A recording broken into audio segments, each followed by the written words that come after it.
क्या बात है भाई, इतनी परेशानी में क्यों खड़े हो? कुछ नहीं। कुछ नहीं? कुछ नहीं या फिर तुम मुझे कुछ बताना नहीं चाहते?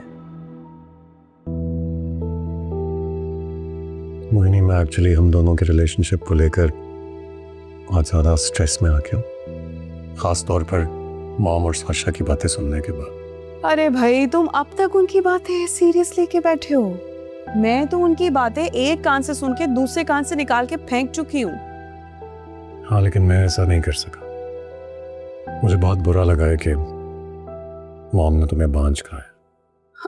भाई सीधी बात है, जब मुझे उनकी बातों की परवाह नहीं है तो तुम क्यों इतना सीरियस ले रहे हो? भाई हम दोनों अपनी लाइफ में खुश हैं। कहने तो लोगों को जो वो कह रहे हैं। खुश तो हैं हम, लेकिन मुकम्मल तो नहीं।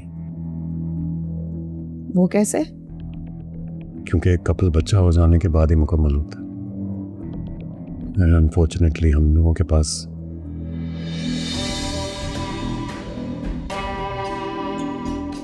भाई मेरी बात सुनो, ऐसी बातें ना बीवियों को टेंशन देती हैं और मुझे कोई जल्दी नहीं है बच्चों की। हम इस बारे में डिस्कस कर चुके हैं ना ज़ारू। हाँ, लेकिन मुझे अपनी फैमिली मुकम्मल करनी है। बच्चा चाहिए मुझे लगता है हमें बस अब जल्द से जल्द बेबी प्लान कर लेना चाहिए। हाँ तो कर लेंगे ना प्लान। हमें कौन सा 10 साल हो गए शादीशुदा जिंदगी गुजारते हुए जो हमें इतनी परेशानी हो रही है। हो जाएंगे जब होने होंगे। और हम तो वैसे भी अभी खुद से नहीं चाह रहे ना। हम नहीं, सिर्फ तुम नहीं चाहती कि बच्चों। कभी कभी सोचता हूँ कैसी औरत हो तुम। अच्छा पैदा नहीं करना चाहते हो, इनफैक्ट बच्चे की बात भी करते हो तो तुम्हारा मूड खराब हो जाता है। भाई सीधी बात है, मैं अपनी लाइफ को एंजॉय करना चाहती हूँ तुम्हारे साथ। मैं किसी भी बच्चे के झमेले में नहीं पड़ना चाहती, कम से कम अगले 7 साल तक तो बिल्कुल भी नहीं। लेकिन मुझे अभी बच्चा चाहिए।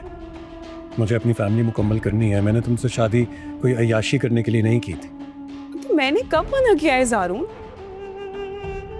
चलो ठीक है, हम 2 साल बाद प्लान कर लेंगे। सही है, ठीक है। 2 साल? 2 साल तो बहुत लंबा अरसा होता है मोहिनी। तो तुम्हें क्या पड़ी है इतनी जल्दी बच्चे पैदा करने की? भाई बच्चों से फिर मियाँ बीवी के दरमियान बहुत लड़ाई झगड़े शुरू हो जाते हैं, टाइम नहीं दे पाते। और फिर तुम शिकायत करोगे कि तुम मोटी हो गई हो, अपना ख्याल नहीं रखती और बहुत सारी चीजें। Mohini, just listen to me. जब मेरा बच्चा होगा ना तो मेरी बीवी चाहे कितनी भी मोटी क्यों ना हो गई हो, मुझे वो कबूल होगी, उससे प्यार होगा। इसलिए प्लीज इस बात पर मुझसे बहस मत करो। मेरा ख्याल है हमें जाकर किसी डॉक्टर को कंसल्ट करना चाहिए, क्योंकि मुझे ये गुड न्यूज़ जल्द अज जल्द चाहिए। अच्छा ठीक है, देखते हैं, चले जाएंगे।